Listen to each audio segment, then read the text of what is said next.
How has the Realme X2 Pro been after a week of usage? Is this really the new flagship killer? I'm just gonna go through my experience using this phone for the last week. I'm not bothered by the fact that this has a small notch. I don't even notice it. Of course, I would like a fully bezel-less display, but as notches go, this is on the smaller side. You've got Gorilla Glass on the front and back, but a great thing about this phone is that it comes pre-installed with a screen protector, and not every phone does. One of the best features on this phone is the stereo speaker setup, and that is something you don't get in every phone. Certainly budget or mid-range phones, and certainly the K20 series only has a mono speaker at the bottom. A stereo speaker setup on this phone has made the experience using it so much better. Watching videos and playing games, the experience is so much better than having that mono speaker at the bottom. Everyone's gonna have their preferred operating system. Now, Realme use Color OS on their phones at the moment. There have been rumors that they may develop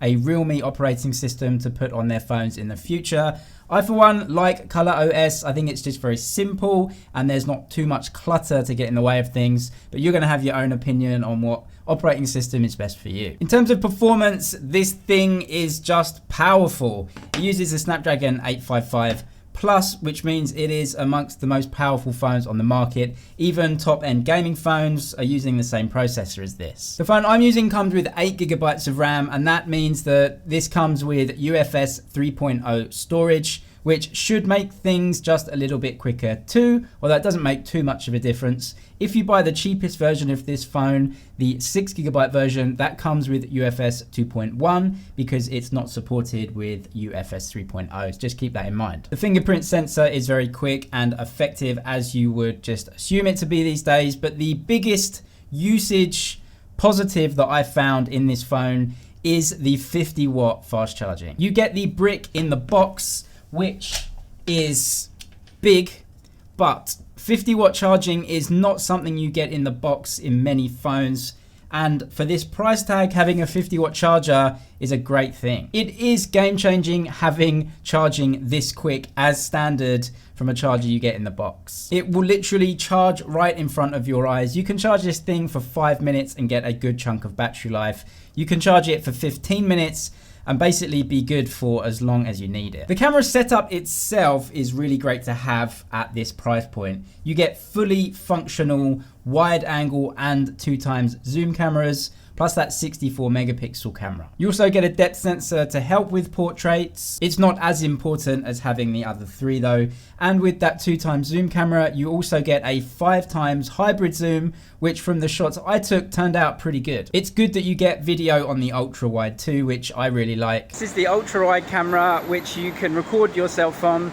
Obviously you can't see what's happening, but because the angle is so wide, you can be pretty sure that it gets you in the shot.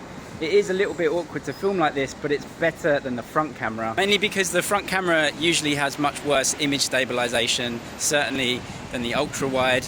And you tend to get a little bit better HDR on the back cameras anyway, because they're bigger units. You get this super steady mode, which you can turn on when you're filming videos, but it crops into the sensor a lot, so you will get a zoomed in effect a little bit when you're taking those. It also switches the frames per second of the video you're taking from 30 frames, which you would normally take it at, to 60 frames a second. This helps create a stabilized look, but it also changes the look and feel of the video, so it's up to you whether you want to use it or not. Realme are using a new type of haptic engine in this one. It has been upgraded from previous models of Realme phones. You can definitely feel it. I would say it is amongst the better haptic feedback engines out there. You have the most powerful processor you can get right now. You have stereo speakers, a big OLED screen, and a very good haptic engine, so playing games on this thing is just a really good experience overall. Overall, for the price that this came at in China when it was released, they fit so much hardware in this phone, not just the processor,